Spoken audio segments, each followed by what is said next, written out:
Домашним хозяйством Измайловы занимаются уже больше 40 лет. В стойлах 11 коров, порода в основном красностепная, есть в хозяйстве и овцы. Чтобы животные были здоровы, нужна своевременная профилактика, поэтому на забор крови для проверки фермеры соглашаются охотно.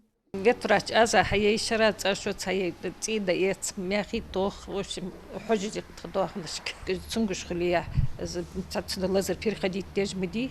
Кровь сотрудники ветеринарной службы берут из еремной вены коров. Следом пробирки отправят на лабораторную экспертизу во Всесоюзный научно-исследовательский институт по защите животных во Владимире.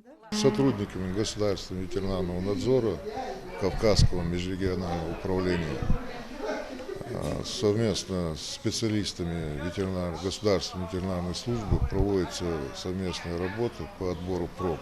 Эта работа проводится нами в весенний-осенний период года с целью для лабораторных исследований достоверности иммунизации животных против вируса ящера.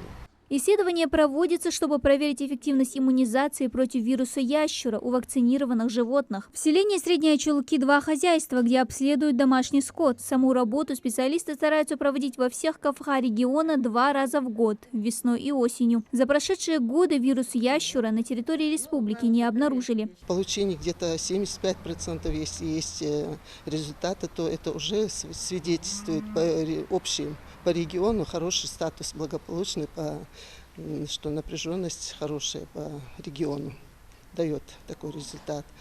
Ну, мы проводим, конечно, ежегодно проводим. Проводили то, что мы проводили весной по этому району, очень был хороший результат, даже свыше где-то 90%.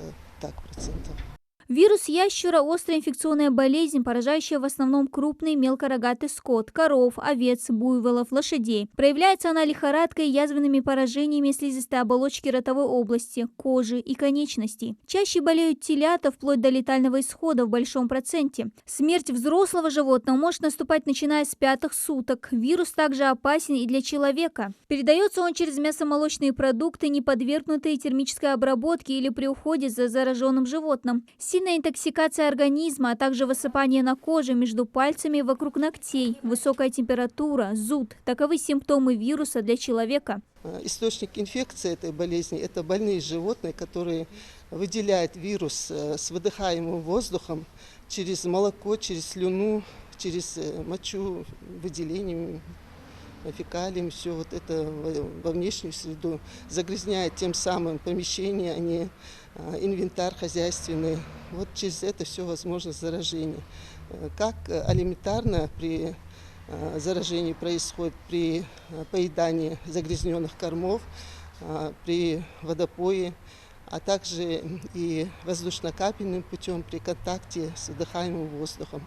Как отмечают специалисты ветеринарной службы, на вакцинацию и забор крови у животных хозяева домашнего скота соглашаются охотно, ведь вирус может храниться в замороженном мясе больше года. Заразиться можно и из-за молочной продукции, которая продается, поэтому при любом подозрении специалисты советуют подвергать мясомолочные товары ветеринарной экспертизе. Хозяевам советуют проводить профилактику животных не реже, чем раз в месяц, а при заболевании обращаться к специалистам для комплексного лечения.